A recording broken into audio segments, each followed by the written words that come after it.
Welcome and thank you for joining us today for Security Awareness Training, Keys to Improved Organizational and Internet Security. My name is Raleigh Gould and I will be your moderator for today's event. Our featured speaker is Enterprise Management Associates Research Director, Risk and Security Management, David Monahan. David's in-depth security experience, which spans over 15 years, has included organizing and managing physical and information security programs. Additionally, David has diverse audit and compliance and risk and privacy experience. Prior to joining Enterprise Management Associates, David spent almost 10 years at AT&T Solutions, focused on the network security discipline. While David will defer answering your questions until the conclusion of his presentation, I did want today's audience to know that you can log your questions at any time throughout the course of the presentation by using the Q&A functionality. David will spend the last 10 or 15 minutes answering your questions, so I do encourage you to take advantage of that opportunity. Also, today's event is being recorded, and you will be receiving a follow-up email from Enterprise Management Associates tomorrow that will include the playback as well as some additional resources. And before I hand it over to David, I did want to thank the research sponsors of EMA Security Awareness Training. They are PhishMe, Security Mentor, and Wombat Security Technologies. And now I'd like to go ahead and turn things over to our featured speaker, David Monahan. David? Thanks, Raleigh. Appreciate everyone coming today. I hope we have some insights to share with you that you will find valuable in your organizations. We conducted research beginning last year and concluding at the beginning of this year, so this is very fresh and I think has a lot of relevance in our current situation. I hope you all have the chance to absorb some of the information and give us some good feedback and questions.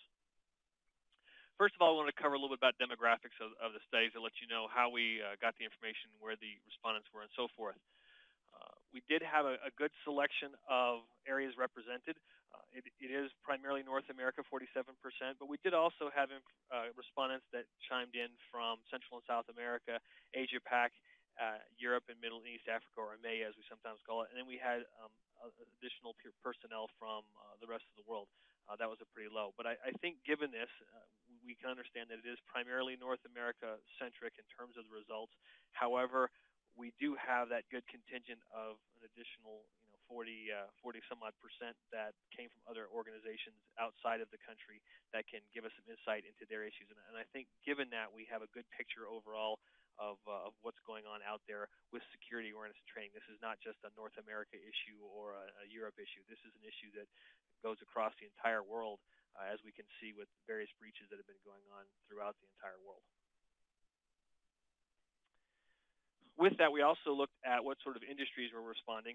We had a very nice representation from the finance, banking, insurance, and payments industries.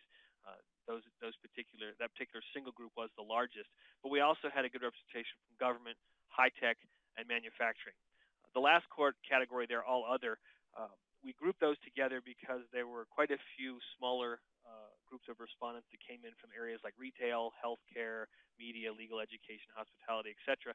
We wanted to make sure they were represented, and statistically, if we'd left them as individuals, it would have skewed some of the results. We wanted to make sure that from a representation perspective, we had a proper balancing and weighting of the statistical models that we were producing. In terms of organizational size, we had a very good even demographic between small to medium-sized businesses, which are organizations of 1,000 people or less, the enterprises, which were 10,000 or more, and then the small to medium enterprises, which were between 1,000 and 10,000 personnel. So from that perspective, I think we got a very good representation of what the individuals as respondents are seeing within their organizational sizes, and we got some really good information about the differences between those organizational sizes, which we'll discuss as we go throughout the presentation. Looking at the summary data of the program effectiveness, the first thing that came across in the study, which was one of those big wow factors, was are you trained or not? Is your organization providing some sort of training to you on security awareness? 56% of those who responded at that point said, no, we have not been trained in any means or fashion from our organizations, while 44 said they were. This created a huge issue, in my opinion, and shows us why we're having trouble, I think, out in the the internet in general, as well as within organizations, in trying to improve our risk posture and reduce our security attack surfaces. Employees, as we know, are the primary mode of attack nowadays, whether it's phishing or phone calls or whatever the solicitation may be or the enticement may be, and we'll talk about those various enticements. People are easy to entice if they're not trained. And this is what this whole study really revolved around. So I think from a study perspective, it made it very worthwhile to see that we do have a lot of people that are untrained, so we could dig into what's going on there, as well as with the people that are being trained, why is that training not effective? So we'll dive into those as well. When we drill down into who was being trained and who wasn't, specifically in the not trained section, we got a really good picture of how that falls out. We found out that 56% of the people that said they weren't trained were from a line of business. That means they supported the business in some function in its core area, and that could be anything from an executive assistant to a vice president to a project manager, whatever. It was something out in the business supporting the direct line of business. Additionally, we have a very good representation from IT, which I think is self-explanatory, and security. Security would include information security, titles like IT security, fraud, risk management, and those types of areas, so that we understand that we're not just talking about a very niche organization of IT security, something like that. So we did have a good representation across the board from these organizations, and I think some of the key points that came out there I've got listed along the bottom of the slide. First of all, the line of business people, which make up the largest contingent of people in the business, right, are 2 times less likely to receive awareness training than someone in IT. I think that's a common issue based on what we saw and what I have seen in my practices in the past. The IT folks are techie, they want training, they get information either directly or indirectly. The same thing is true with security. The line of business folks are not exposed to technology other than whatever they need for their specific job item, and they're not hooked up on all the latest bug tracks or malware issues and things like that. And so the IT and security people get that training both directly and indirectly, but the line of business folks are somewhat left out in the cold. Additionally, which is even more scary, you can see below that, the line of business are almost 7 times more, or less likely, to receive awareness training than security people. And that's, again, somewhat understandable based on their functions, but it still creates a huge gap. Since security and IT are a very small portion of the overall population of a business, and line of business are generally somewhere around 95% of the business, it creates a huge gap to know that those folks are not getting the attention they need because they're a larger attack surface. They're going to get more emails because there's more of them. They're going to have more solicitations. They're probably going to have more exposure to the public based on what they do, and so they become a bigger target. Additionally, when we looked at the way the training was delivered, the enterprises do provide more training than the small to medium businesses and the small to medium enterprises, but we'll discuss why we think that particular training may be suspect as to its quality as well.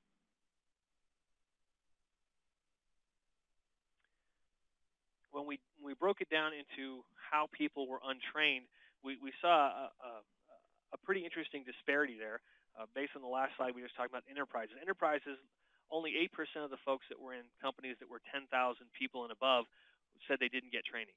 Okay, 19% were in the SME area. But then if you look at the combination of the various sizes of SMBs that are here, we have 72% say that they didn't get training. So, and that's pretty understandable when we look at the way budgets are usually allocated and things like that. The small to medium businesses are very streamlined. They're meant to be agile. They're spending more on product delivery, product development, and getting their names out in the market space. They have to survive. Whereas the larger organizations, they usually have a name already out there. They have larger budgets. They can afford to move money to those particular areas where the SMBs can't afford to do that. So I think that explains very easily this disparity in terms of the volume of training produced amongst the various organizations. But it's still something we have to address because there's many, many people out there that aren't getting training. When we looked at training periodicity, we had some interesting findings there. first of all, annually is the big one, and we understand a number of drivers that make that happen, and we'll talk about those in just a second. Quarterly was the most common as an aggregate, and you can see how it's a nice little curve all the way down to some folks said, we didn't get any kind of regular training. We got something maybe when they started.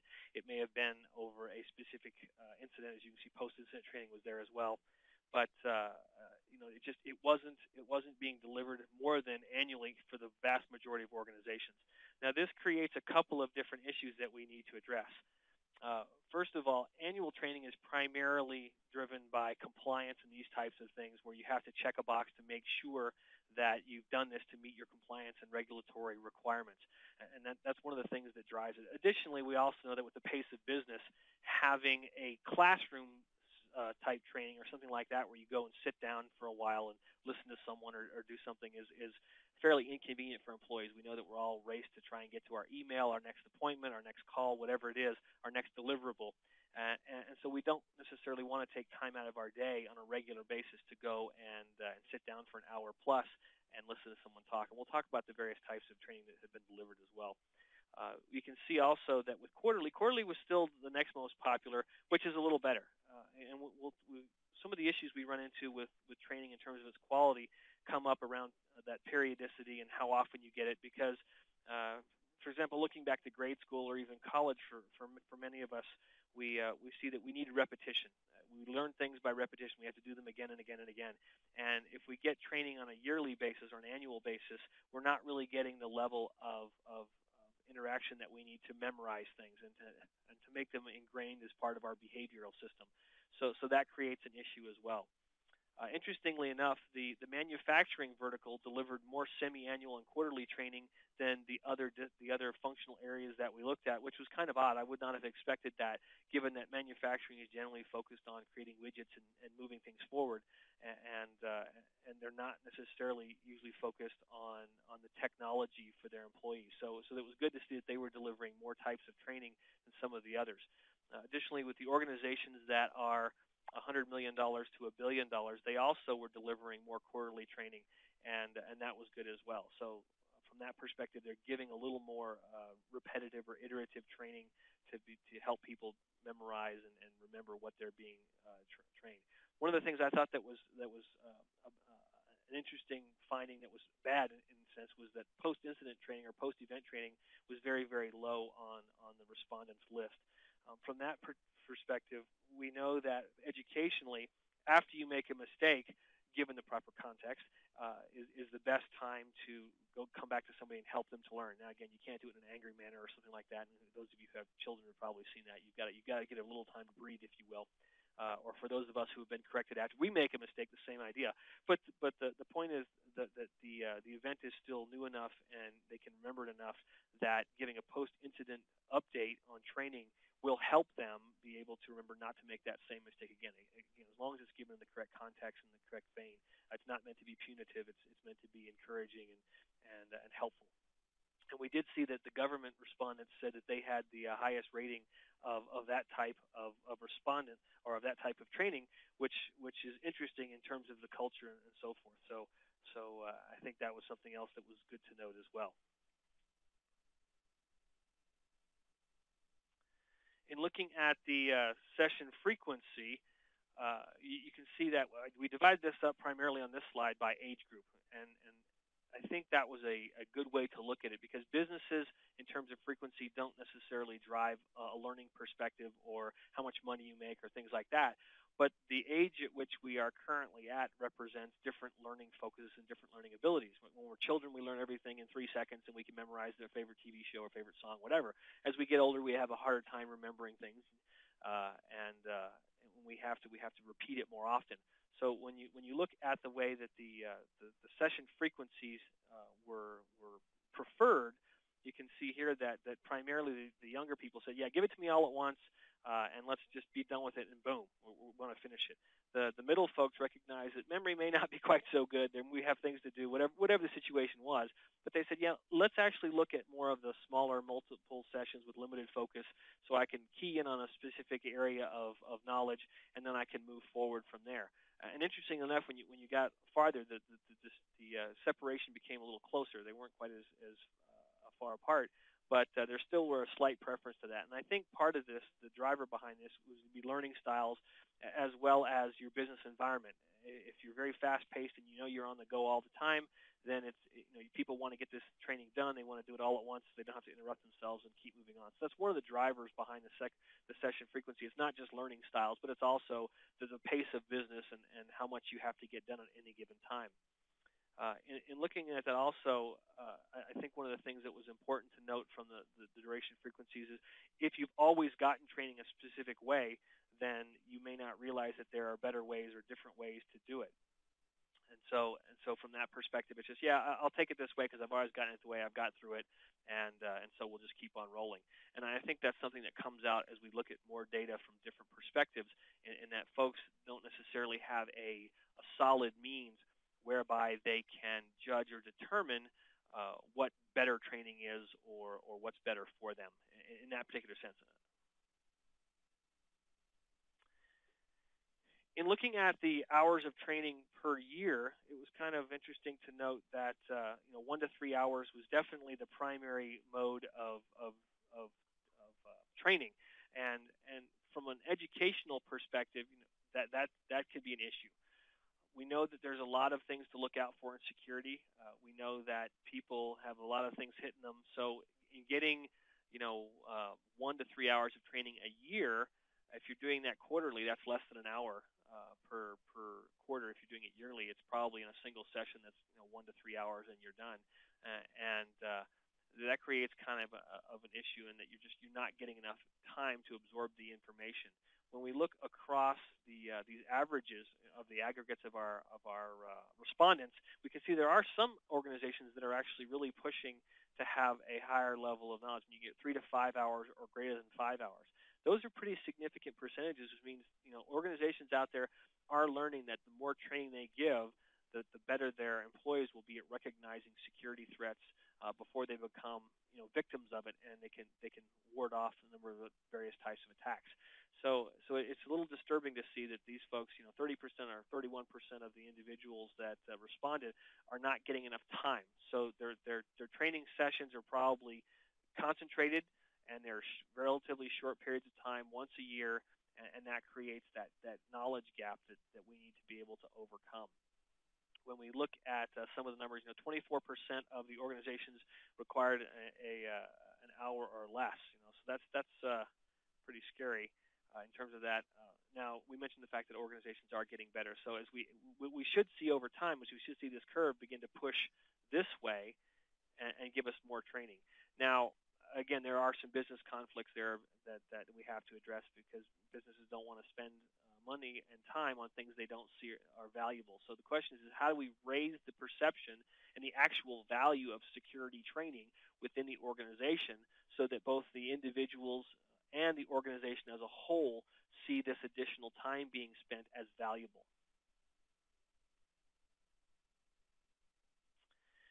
When we looked at what types of businesses responded and whether or not they are regulated, it was interesting. 70% said they are regulated businesses. They have some sort of, PCI, FISMA, HIPAA, something out there that they have to respond to and manage from a regulatory or compliance perspective. There were 20% that did not know, which is pretty understandable. I was actually very impressed that number was as low as it was when you look at the volume of the line of business folks that we looked at and we got response from. Oftentimes those folks are not aware of specific compliance or regulatory issues where the IT and the security folks are. So there were quite a few line of business individuals that knew about some form of regulatory requirement. But when you look at this and keep this in mind for some of the future slides that we'll talk about, with 70% that said yes, the types of training that were received and the types of training that were requested don't seem to jive necessarily with the regulatory areas here. So, for example, here when we talk about the training that was received, it's a pretty long list. We had 18 categories overall, some of which didn't get any votes, so they didn't make it to the list. But in looking at regulatory, we can see PCI was fairly low. So even though we had a very high representation, over 20% of the individuals that we identified were from payments and so forth, PCI made a pretty good showing, but it was still fairly low. There's nothing for FISMA and government representation, which was very interesting. Even though we have government employees that responded, they said they didn't receive any specific training around that, or at least they didn't recognize they received any training around that. We do see a little better showing from the HIPAA area, so that's good. We're getting some additional traction there. Beyond that, it was interesting. Password management is still the highest thing that's taught. So the question is, are we still really having an issue with it, or is it just we're doing the same thing that we've always done? I would say it's probably a little more of the latter, since we have, as enterprises and SMBs and so forth, your basic Microsoft Active Directory, you can enforce password controls to make complex passwords that you can change or enforce change often and things like that.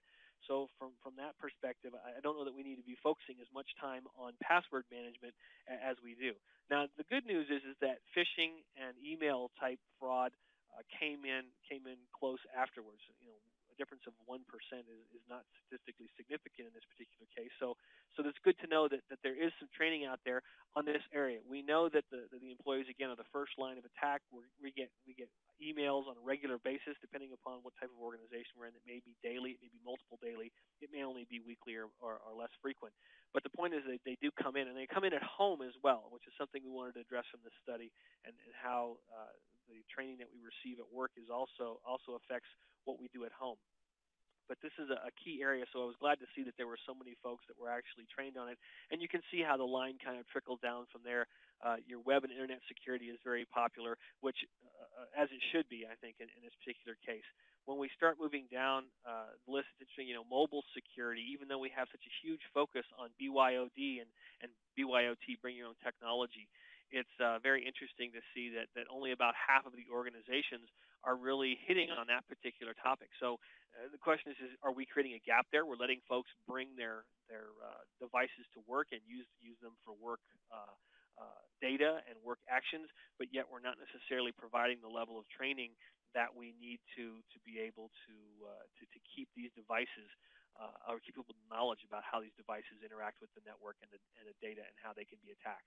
So I think that was an interesting kind of gap in terms of the overall focus, what we see in the technology community versus what we're seeing in the training. Interestingly enough, travel security came in a lot higher than I would have expected. It's kind of an anomaly. There are not a lot of organizations that have a travel department or a travel organization. You make your own travel, you go to Orbitz or whatever it is, and you do your travel, and boom, you're gone, you're done. But apparently, there's enough concern within that respondent base that their organizations do talk about travel security. And if you're going to take your laptop out of the country, what you might want to do with it. If you're going to be traveling to either a third world country or a country with civil unrest, the things that you want to do there. So that was pretty interesting as well. The other topic that was kind of interesting, in my opinion, was the insider threat. We hear a lot in the news, especially if you're in the techie sector, the IT, or the security sector, any one of those. You hear a lot about insider threat. That's another very, very big topic. And with Manning and Snowden being insiders that released information, that's gained a decent amount of popularity or knowledge, at least awareness in the regular public sector, the line of business sector. Everybody that doesn't deal with technology on a daily basis. I don't think there's anybody in the U.S. that probably hasn't heard of Snowden in the last 6 months. So from that perspective, I would have thought that the insider threat would have been much higher, because the research was actually deployed after Snowden had hit by a number of months, and of course Manning was even farther back as another large insider attack. So that's another area that I thought would have been a little bit higher from a training perspective in terms of training delivered, and it was just lower than expected. Now, this chart represents not what was actually delivered, but what the respondents said they perceived were the biggest threats and the most need. So you can see a different breakout here. From that perspective, information classification and handling, or DLP, data loss prevention, was the highest as single category. Now, this was a multiple select. This was not individual, so they could select up to the top 5. And you can see how it moves down from there. But I thought that was interesting that most of the respondents, or the majority of the response in these categories, and it trickles off farther down, said that, hey, we need more information around how we're supposed to handle information. How do we classify it? What do we determine, or how do we determine we have information that we need to protect? And then what do we do with it once we identify that it's information that we need to protect? So noticing that was seventh on the previous list, but it was first here. That to me is a pretty big disparity. So training organizations and departments should look at, do we need to adjust, or do they need to adjust the types of training they're delivering to better address the gaps that people see that are either threats or needs within themselves in terms of, I don't know how to do this. You see that web and internet security moved up on the list. Email and phishing moved down to third from second. So from that perspective, there wasn't a lot of variance. And then from there, password management moved down, and identity theft was on the list as well. One of the interesting distillates from this data was that when we looked at the cross-section by age, none of the respondents who was 30 or under 30 thought they should be trained or thought they needed to worry about password training. So there was a zero representation in that age group. So they said, we got it down. Let's move on to the next thing. Apparently, some of the other age groups did not have that same issue, but they weren't as high as you can see. So this is all representative of individuals that are above 30 years old and beyond in that age group. So that was just kind of an interesting takeout of the people that are young said, we've got it down. Let's move on.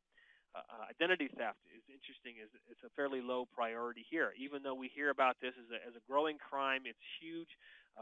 Millions of people a year are affected by identity theft. It was something that folks in general said, well, we don't really need to be trained on this as much as some of the other objects or some of the other items. So from that perspective, I was surprised that it was as low as it was. I would have thought it would have been pushed up the list a little higher, at least above password management, and as a general, probably above the HIPAA and those types of things, PHI, since identity theft affects everyone, and HIPAA and high tech would be perceived as being primarily affecting the medical and healthcare industries.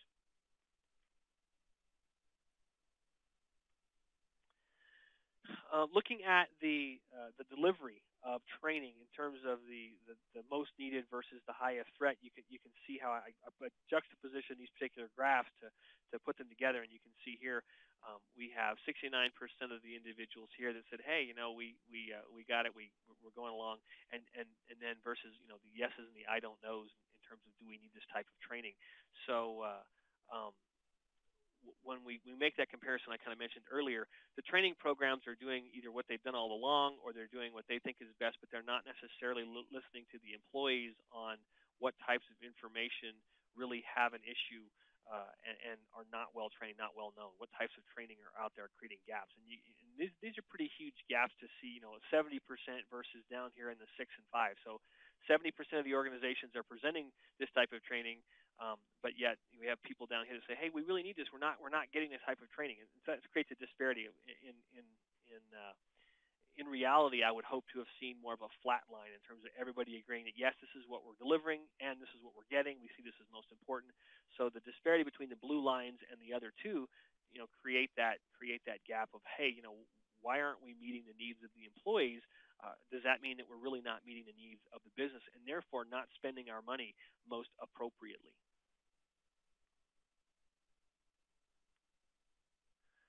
Delivery of internal versus external personnel. So we asked them, where do you get your training from? Are you primarily having someone from the inside of your organization or inside the company deliver it, or are you bringing a third party in to help you, train on the issues? You can see that for the most part, you have internal personnel delivering training. There's pros and cons to that. So I've listed some of the questions that this brings up here is, how many of these people are actually trained educators? Do they have any kind of certifications or training in how to deliver effective education? More than likely not. Most of the time that I've been in an organization, we have individuals that they have a different job, whether they're security, whether they're IT, HR, legal, etc. Their job function is not education. They're required to do this as part of their job function to maintain, again, compliance or something like that. And so from that perspective, they don't necessarily know the best means of delivering training, which we will discuss in a minute as well.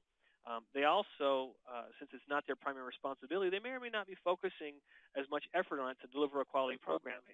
In many cases, it's, I've got to do my job. This is one of the things that I have to do. I don't really want to do it, and so I'm gonna do what I have to, but they don't have the time to spend to really upgrade those materials, keep them current, listen to what people are saying, and be able to deliver training that the employees are looking for, and that sort of thing. So I think these are issues we run into when we look at this disparity between internal and external. An external person is obviously, well, I shouldn't say obviously because you never know, but should be trained specifically in how to deliver training and how to deliver information and help people to understand and retain and engage them in those types of things, and hopefully have a better development on the material. Because if they didn't do those things, then the question is why would you be hiring them and bringing them in the first place to do this instead of having someone internal do that? So I think this creates kind of our a foundation for what we were talking about earlier in terms of we're just doing what we've done all in the past. I learned this when I came in the company, so I'm going to teach the same thing, and they generally use the same methods that have been used throughout time because that's what they know. It's not necessarily that they've seen anything different or newer or better. They haven't been to training more than likely to see what the best or newest educational techniques are. And so I think that's one of the things that significantly impacts the issue. Now, the good side, it's not all bad. The good side about internal personnel is they should have knowledge of the internal systems to some degree or the interfaces with those. So they should be able to customize the training to meet the business's needs, at least in terms of the areas that they're training in. They should know what the policies are better. They should know what the technologies are better. And so from that perspective, they should be able to deliver a better information around those specific items, though it may not be the most engaging or it may not be the coolest thing on earth. At least from that perspective, they have a better knowledge of the underlying architectures and systems so that they can deliver a more focused training that's more accurate to the specific business. And I think that is a definite pro of the internal personnel. They also have relationships with many personnel, not necessarily everybody, which also helps to make the presentation or whatever it is a little more engaging because you can have that social interaction as well as just the lecture or presentation. That's not always the case, but it does help when you have that relationship already set up. I think this is a key in terms of looking at what we've done in the past with the training delivery methods. This question was asking, what types of training do you get? These are not mutually exclusive answers, so a person could answer any one of the items. From this, we can see that the online web-based training, non-interactive, is very popular. One of the reasons that's very popular, it's a very low cost. Once it's developed and deployed, you don't have to spend a lot of human time from an instructor's perspective going out and teaching multiple classes and taking up a full individual. So it's a matter of that front-loaded cost and time of developing that particular content and then deploying it out amongst the organization. Additionally, you can see that we do have some representation here from the web-based interactive training, which I'll talk about in a minute. That was kind of a surprising level of response. Speakers and lecturers are still very popular. Now, with speakers and lecturers, we know that we can have anything from your dynamic, just person that really is engaging to the guy who's sitting at the front of the classroom on Ferris Bueller's Day Off going, Bueller, Bueller. And the issue that we run into with the speaker-lecturer training specifically is that a lot of times it's going on. Someone doesn't want to be there. They come because they have to. We know that compliance is a driver, so you want to check the box and so forth. But we also have all seen this where we sit down in a meeting for some kind of training and people disengage. They're playing with their laptops. They're playing with their smartphones. They're checking their email. They're texting. They're Twittering. They're whatevering. And they're not really paying attention to the presenters. So from that perspective, this particular type of training has a fairly low value on the return scale. Now, if you have a really dynamic presenter, that can be a different issue. So don't get me wrong. There are good ways of delivering a speaker or lecturer or presenter type training. But for the most part, again, it's an internal person who's got to do this. They put together material, and they probably are from security or IT, which means they may or may not be that engaging. If you get your HR type folks, they're usually a little more engaging, but not always. And so a lot of folks check out. So we have a low retention, we have a low real mental engagement on that, and we don't get a lot of value for the money out of that. And you do have a person that's tied up in delivering this training for however many repetitions they have to do to meet the entire organizational requirement. When you look at the non-interactive text or graphic, one of the things that we all see, CBTs were kind of the original implementation of this. And I bet you that we've all seen this, whether it was in college or whether it's in the enterprise environment or whatever, the professional environment. You sit down, you click on the CBT or the link, and it starts to go through basically the same idea as a speaker or lecturer. There may or may not be a lot of difference, and a lot of times there isn't. There may be a few extra graphics, but oftentimes in the online tests, on the online systems like this, we find a test at the end. So we want to make sure that you listen to this because we're going to put a test of some kind at the end. It may be interspersed in the middle, But depending upon the implementation, those are often poorly implemented in that you start through it and you go, okay, look, I don't have time for this hour thing, so I'm going to zip to the end here, fast forward, find the test, find out what the questions are, and then I'm going to zoom back and find out the answers to the ones I don't just know off the top of my head. So I can cut my hour time to maybe 30 minutes, maybe even less if I'm really good at search and find. And so that's one of the things that I think that we've all seen. I know that I have seen them as well as doing them myself. I have to admit I've been guilty of that in the past, of going through training like this and really not getting the value of it. I don't necessarily remember it. I really don't get the full value of the training because I'm speeding through it, and I look for the answers to get it done, boom, and move on to the next thing because I have things to do, right? Don't we all? The third item here with the online and web-based interactive, this tends to be one of the more useful types of training because the people are engaged. We know that from an educational perspective, when students are engaged and they feel like they're participating, not just a yes/no occasionally or raise your hand if you think, right? But they're actually engaged in this and making it a dialogue or a dynamic. The brains are engaged, you get more retention, and people come out with a more positive mentality of the training, which also helps them to remember it. So this is one of the things that we see in studies on education, and some of our sponsors have looked into these types of training as well, and they tend to be much more valuable from a delivery perspective. The cost can also be fairly low on a per individual basis because similar to the previous category of non-interactive training, you have that front-loaded cost of let's create our content, let's get it out there, and then we can deliver it. We don't have to have an individual that goes out on a daily basis and delivers training, for a whole week and takes up 40 hours of time. And then we can tweak the training more easily as well. Both of the onlines, you can tweak training as you need to. But with the interactive, you're getting usually a faster level of feedback because folks are engaged in it, and you definitely get a higher level of awareness and remembrance because of that interaction. It just, if any of us who've been in a class that we really enjoyed, we can speak to the fact that we've come back with more knowledge of a class that we really didn't enjoy and we weren't engaged, and this is a common human trait. And then you get some of the other ones that come out here. Email and newsletter were very, very common in your larger organizations because it's difficult to get to everybody on a personal level, even in a classroom setting. Emails and newsletters were very, very popular in your larger organizations, your of enterprises, larger revenue, larger size, etc. And then from there we have classroom simulation and some of the other things that go on as well.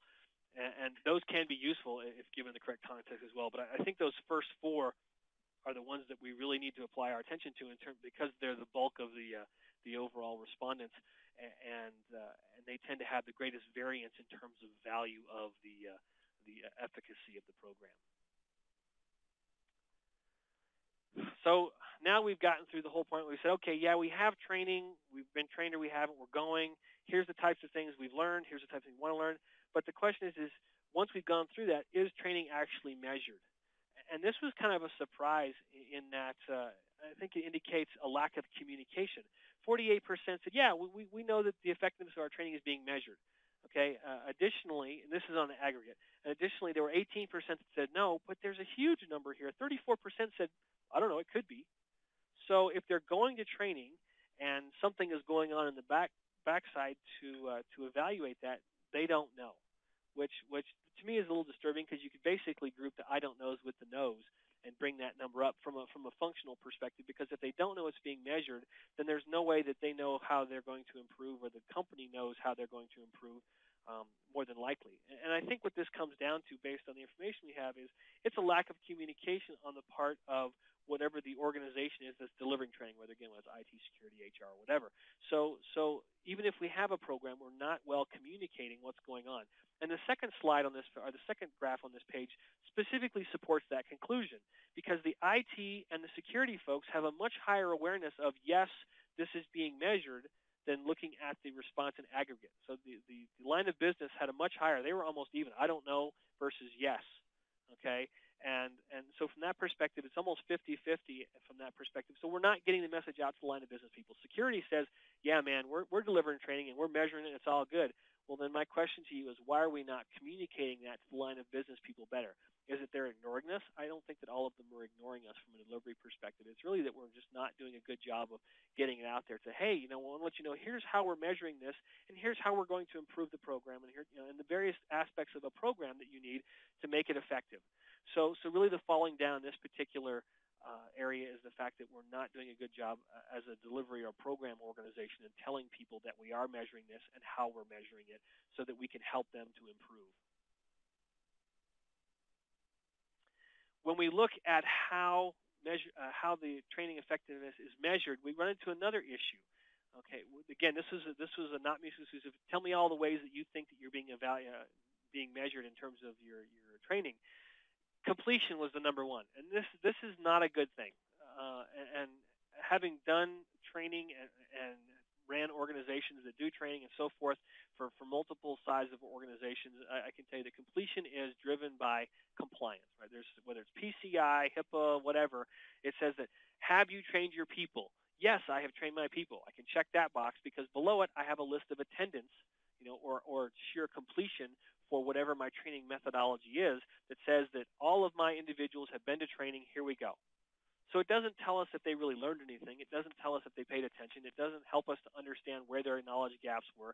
It just says that we had a butt in the seat and it came and then we were done. Okay. Additionally, we have post-incident training, or excuse me, post-training testing here, and that was 55%. So that's a little better, and it's good that that's close. However, again, it depends on how the training and the testing are delivered. As I mentioned before, if you have these CBT-type deals where it's all pre-recorded and you can go back and scan through, you have a significant probability that folks are scanning through to get the answers and move on with their day. Because they're not engaged, they have other things to do and so forth. It doesn't mean all of them are like that, and so definitely I would prefer post-training testing over completion. The next thing that we can see here is we had a significant number of individuals that said change in response to attack simulation. So I would not have expected this high of percent of folks to come back and say that because I just don't see a proliferation in the market space of these types of training as much as I would have expected based on what I'm seeing here. So this is a good thing. One of the things that we've seen is that if we can train people well and then we go back and we run a simulation on a particular attack, let's say a phishing attack, then from that perspective, we should see an improvement over time. People should be getting better at identifying what the qualifications of an attack are, or this kind of thing, because they're used to seeing it and they understand the issues and the differences and so forth. So that's a good thing that that's out there. When we start talking about some of the other things, loss or reduction and recovery over time. So are we improving the way that we're managing our physical assets and not losing as many? Are we able to retain information and so forth from a loss perspective, DLP, data loss prevention, and so forth over time? That's a good thing as well. Now, from that perspective, that can be more difficult to measure because it's not as quantifiable in many cases unless you are doing something like help desk calls or something like that on the backside. How do you identify that information is leaked out there? Well, you may find it on Wikipedia or you may find it on WikiLeaks or out there on the internet somewhere. But unless you have a program in place that's specifically looking for that type of information, you're probably not going to find it in that method. When we get to the last couple of big items, the help desk call volume and the number of identified malware infections, those can be indicators of better training. They can also be indicators of other things. So it depends on how they're implemented. If the number of help desk calls goes up, it could be that people are aware and they're reporting incidents more often, and so the training has been effective. It could also be that if the training, if the calls go down, it could be that they're not seeing issues. So it's very difficult unless your ticketing system and your help desk folks are attuned to how they should to classify these tickets and you have the proper means to do it to determine if that's really a good indicator of whether we're doing better in security or we're not doing as well. It could be ignorance. It could be awareness. We're just not really sure. Number of malware infections can be affected by the awareness of folks because they may be clicking on attachments that give them malware. They may not be. They may be introducing malware with some sort of mobile media or mobile devices. And so from that perspective, as you see that ebb and flow across your enterprise, that can be indicative, but it's not necessarily as good a measure of how aware the people are as how good your other controls are, whether it's your anti-malware, anti-spyware, antivirus type things. If things are getting through, maybe that means you need a different control as well as being able to educate your people better. So that one's again a little tougher. But I think when you move to that left, when you're into that change in response attacks, post-test training, I can do this post-training test. There we go. And those types of things, those are a little better in terms of some of the things that people responded that can be more accurately identified as areas of improvement or failure within a program. So here's some other interesting facts that we got out of the study. Have you ever clicked on a link from an unknown sender? So this presupposes that they identified that they looked at it long and said, okay, I don't know who this person is, but I'm going to click on the link. So 69% of the folks said, no, we haven't clicked on it. 31% yes. So I thought that was interesting that he said, for some reason or other, we were compelled to click on a link from an unknown sender. It may have been bad. It may not have been bad. That really wasn't the question. It was just, did you do it? We know the best practice is please don't click on links if you don't know who the mail message is from. But those folks decided to step out of the box. And it was kind of interesting when you look at the numbers, and I divided them up by age group as well as by functional role. And security and IT were more likely to click on a link than the line of business folks, which I got kind of a chuckle out of, and I shook my head at the same time, mainly because that indicates either a bravado of sorts. People say, oh, I'm in IT, I can fix the problem. I have the technical whereabouts, or I'm in security, I have the technical whereabouts to do that. Whereas line of business personnel said, I don't know what I'm doing here. I don't want to click on this because I don't know what's going to happen. But that bravado may actually be an additional gateway to bringing things into the environment that we're not, we don't want to, right? So from that perspective, we have to be a little concerned that our security and our IT folks said yes, or it could just be the fact that they're most honest about it too. I mean, there's not enough underlying data to give us a strong conclusion. It was just kind of an interesting aside that, hey, look at that. And the other thing was the age group, the 31 to 45, that middle age group had the highest response in terms of yes, I've clicked on a link. Some of the other possibilities in that is that the younger folks in the 30 and less crowd are so accustomed to seeing these types of things, maybe inherently they're just better at recognizing them, and so they don't click on them. That kind of reflects back to the age-old data that the folks in our, in this middle age bracket, the 31 to 45, used to program the VCRs for our parents when they first came out, and now our kids program, something else for us because we can't do it, whether it's the DVD player with the internet connection or, whatever it is. But because they've grown up in a specific type of technology being commonplace, they're more adept at learning it and recognizing it. Maybe that's also the case with the younger age group. There's not enough information to really say this specifically, but there are other cases that we can point to give us some inklings of what's possibly going on there. Perceived effectiveness of the training by age, role, and industry. So this one was kind of interesting as well because I think it comes back to if most people are getting the same old training they always have, do they really have the foundation to be able to say, yes, this is good training, or no, it's not? If I only ever eat broccoli, do I know that broccoli is good or bad in comparison to something else? Well, no, because I don't have a basis of comparison. And I think that's one of the things you run into with a lot of training programs, and the folks that responded, they just don't necessarily have the breadth of experience in training that they need to understand that maybe the training they're getting is not as effective. Because looking at this, for example, the security folks said, yeah, the training we're getting is way above average. It's 61% said, woohoo, this is awesome. And when we get highly effective, even almost 20% said that. No one reported that their training was not effective. So at least the good news is that whatever we're doing out there is giving us some value. They're getting some return out of it. Whether or not it's maximized, I think that's well debatable.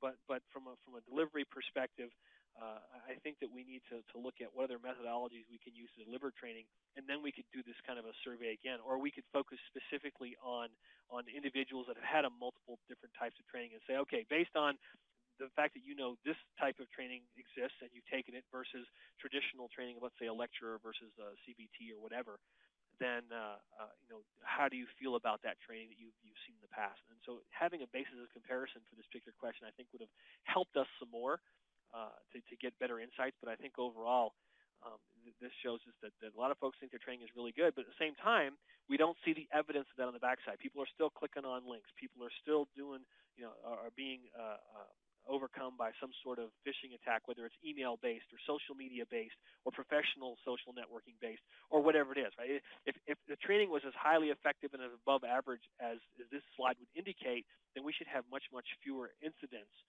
than we do. Of course, going back to the original issue of 56% were untrained, so does that tell us that everybody who's trained is being perfect and it's all the other folks that are making the mistakes?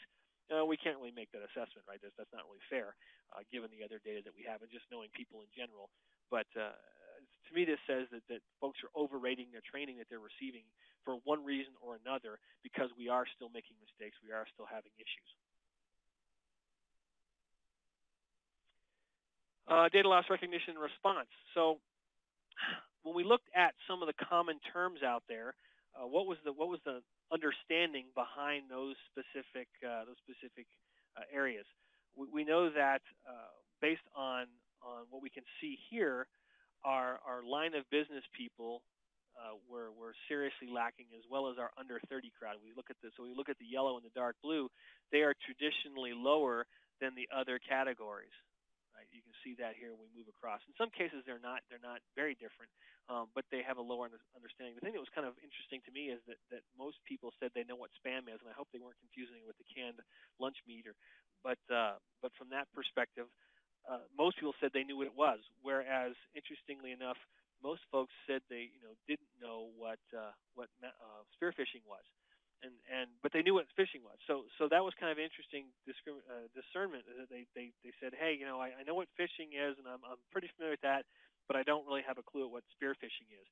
So from that perspective, I think one of the tells on the various topics that we're looking at here is we just need to do a better job of getting out of techie speak as delivery people and as IT people and security people, and helping the line of business folks to understand. And we can also see why the younger folks may not be as familiar with these terms, because they're maybe just getting involved in the workplace, or they just haven't been exposed to these terms as long, or have the opportunity to be exposed to these terms as long as other people. So from that perspective, we need to get the word out and do a better job at defining the terms that we're using in our various communications about these topics, so folks understand what we're talking about when we bring it up. Factors aiding the identification of phishing. So we asked the question, do you know what phishing is, right? And then we said, okay, well, how do you identify what phishing is when you see it? And so from that perspective, the most common one, which was good to know people are paying attention, is the sender's address. Have you ever clicked on a link from a sender you didn't recognize? 31 said, yes, I have. But here we see at least they knew that they were doing the wrong thing, because 75% of folks said that's one of the first things I look at and identify that as an issue. And there was a pretty high representation across all of the items, except for it doesn't appear to be sent to me, but there's something going on. So that one, at 5%, was kind of the anomaly. But if you look at grammar and syntax errors versus the information and the context in that, or the offer to be true, or offer is too good to be true, or etc., these types of things were keys. Now, it's interesting when you look at the attack psychology of phishing emails. There's two primary attack psychologies. One is, I'm going to send you an email that's so poorly written that only the people that just really have no understanding of what's going on, or are just I don't know what you call it without potentially being insulting, so I won't say that since this is being recorded. but it's just the folks that are so out of contact that they're willing to respond to it, and usually that's based on greed as much as or more than ignorance. So it's like, hey, your uncle died in Nigeria, and we want you to claim the inheritance, and if you do that, then we'll give you a slice, or you give us a slice back. We've all seen these types of emails, but they're not well written. They have syntax errors, they have spelling errors. And yet they're out there because people respond to them. So again, it's either ignorance or greed that end up being motivations of those poorly written emails. Then you have the ones that are very well written. They're correct syntax and grammar for whatever language they're defined for, whether it's English, Chinese, Spanish, whatever. And the to address may look okay. You can't really see it's got the proper logo, so it's a very well designed phishing email. And those are meant to of course get to the people that have money, have time, are willing to read it, and ultimately aren't quite able to discern that it's a fraud. So with the ones at the lower end, they're just looking at the easy pickings. The folks who respond to those, statistically speaking, if they respond to a message that's poorly written, there's a high 90% chance that the attacker will actually get some kind of payoff from them.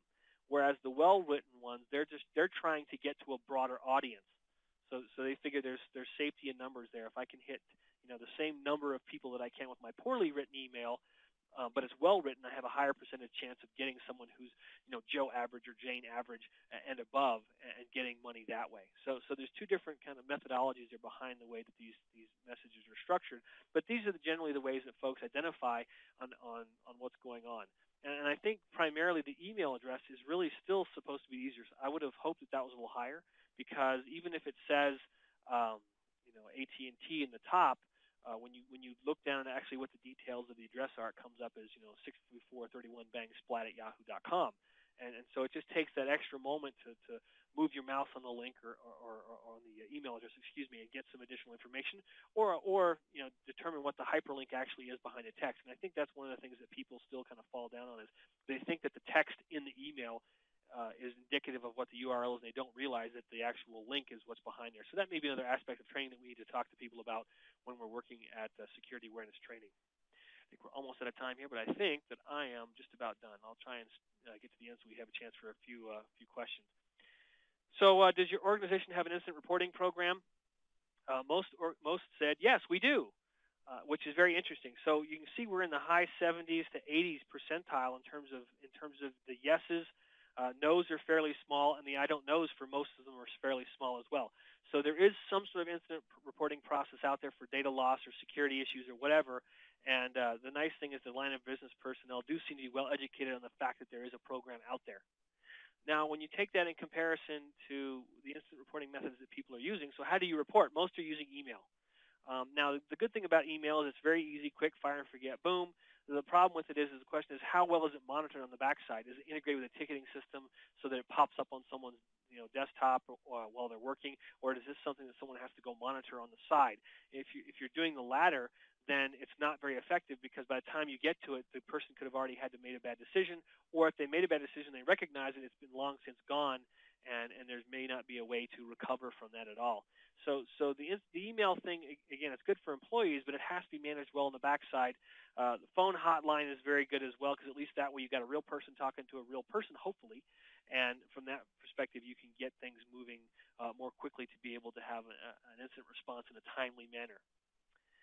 The interesting thing about this was that most people said that they actually knew what the reporting process was, but at the same time, they said that, hey, would an anonymous reporting mechanism increase the spend, right, or increase the response? And they also thought that not knowing the process was the key indicator of why people don't report data loss. Well, given their own individual responses at the 80 percentile range, that would tell us that I'm assuming I know what's going on, but you don't know what's going on. But that in actuality is probably not that true.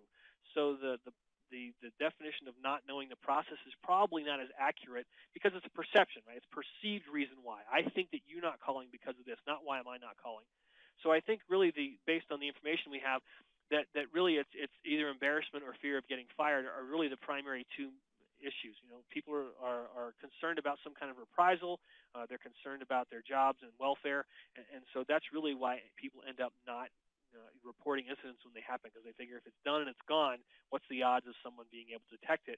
And then that supports this answer here, and why this one is so high as compared to the one that says, yes, I know what the process is. So either they know what the process is and they're not using it, or it's the fact that for the folks that aren't using it, they're not doing it because of their fear of getting fired and so forth. And that's why I'd like an anonymous way of doing this, and that way I can help the business, but I don't have that same fear of reprisal. The last one here, this is my last slide. I apologize that I'm so low on time. We'll try and get a few questions in at the end. But I thought this was very representative. So if we're not training people at work, 84% of the people that responded said, I recognize that training I get at work on security awareness affects how I make decisions on the Internet as a whole and at home. So this to me is a key slide for the actual research, because if we have so many people that are not being trained, they're telling us that we don't have a basis to make these good decisions at home. We're not armed very well. And so ultimately it comes back to, if our CIOs and our CISOs are not doing their jobs by having this awareness program in place, and I don't say that lightly, then they're actually affecting not only the security of their business, but they're also affecting the security of the internet as well. So as we train individuals, we improve the collective security response and reduce that attack surface and improve our risk ratings or reduce risk overall, however we want to put it. So I think this was a key slide to say that we really do need to focus on these awareness programs and improving their ability to deliver, improving their ability to get quality training out there for retention. And ultimately, when we do that, we will improve the security of the internet as a whole. So thank you for coming today. I appreciate it. I think we have a few minutes for question and answers. Raleigh? Great. Thank you, David. I did want to mention to the audience that the Security Awareness Training Research Summary is in the Enterprise Management Associates Library. You can access that now, and the full research report should be available soon. We have time for just about one question. I appreciate those of you hanging on. David, did you see any trends in the awareness market that would help us understand how things would or should be changing in the future? Well, I think that's a double-edged question. So one, I can kind of speak to the past, but I don't necessarily know that I can speak to the future. I think the trends that we're seeing are, given all the attacks and issues we're seeing with data loss, data leakage, infiltrations, et cetera, that the trend is that the past trend is that our security awareness training is not sufficient to help individuals understand what they can do to remediate some of that. Now, I do realize that many of these issues are technical issues on the backside, whether it's because someone was able to get into a secondary system and move forward, but ultimately we can track a lot of these back to some sort of phishing email or social engineering attack to gather information and or to execute the initial infiltration, which move forward. So I think from a historical perspective, we're seeing the lack of training and how it affects us overall. And then from the future, I think that we're going to need to see, again, a better methodology of training delivery as well as a wider training delivery out in the market. If so many folks aren't getting trained, we need to go ahead and do that. So I hope that answers the question for whomever asked it.